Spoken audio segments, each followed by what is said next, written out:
Je m'appelle Léa, j'ai 19 ans, je suis étudiante et je suis super mentor.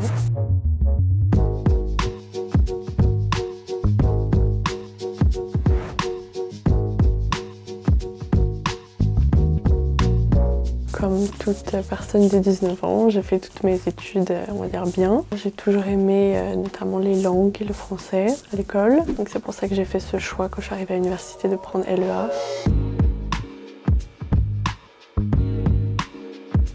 C'était à l'été 2020. Après la fin du confinement, j'ai cherché absolument à faire quelque chose. À la base, c'était un travail, sauf que je trouvais rien. Et il y avait cette mission à Garges-lès-Gonesse. Donc je me suis dit, bon, bah, je vais m'inscrire. On va essayer de voir ce que ça fait. J'avoue, j'aime bien rester chez moi. Et quand j'ai vu qu'il fallait rester à la maison, aider tout simplement et être chez soi, je me suis dit, bon, bah, c'est le combo parfait. Je vais faire ça en attendant de trouver un travail.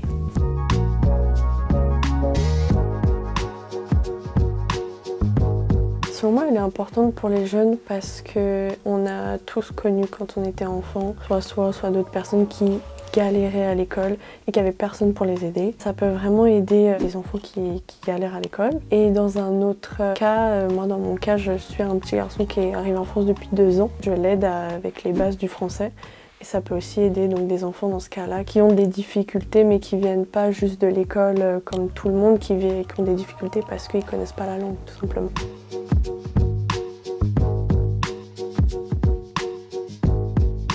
Ça peut leur apporter donc entre guillemets d'avoir de meilleures notes, mais après pas que ça, c'est de la confiance en soi au final. Souvent ils arrivent avec des choses vraiment ils n'y arrivent pas ou ils se sentent pas bien. Et en fait bah, tu vas travailler avec eux et souvent, voire même tout le temps, ils vont s'améliorer.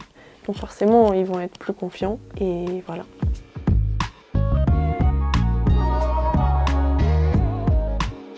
Ouais, notamment dans la lecture en français, vraiment il s'est bien amélioré. Quand lui avais fait lire un texte qui était à son niveau d'école, il y avait énormément de fautes. Donc on a fait la lecture, etc.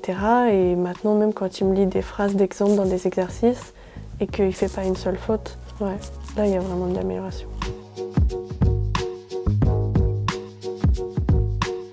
Là, j'avais pris le programme de CM1, j'ai vu tout ce qu'il avait fait et ensuite je tapais le nom de ce qu'il avait vu. Je prenais souvent des leçons très simples, on les lisait ensemble et soit je trouvais des exercices sur internet et on les faisait, soit je les inventais par moi-même.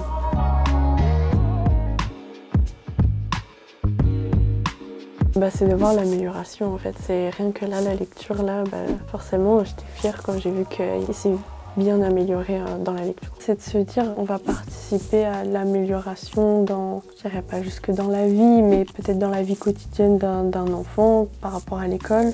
Après quand tu raccroches, tu dis bon bah voilà j'ai fait une bonne action entre guillemets aujourd'hui et le soir tu vas mieux dormir, je sais pas, mais tu te sens mieux quoi.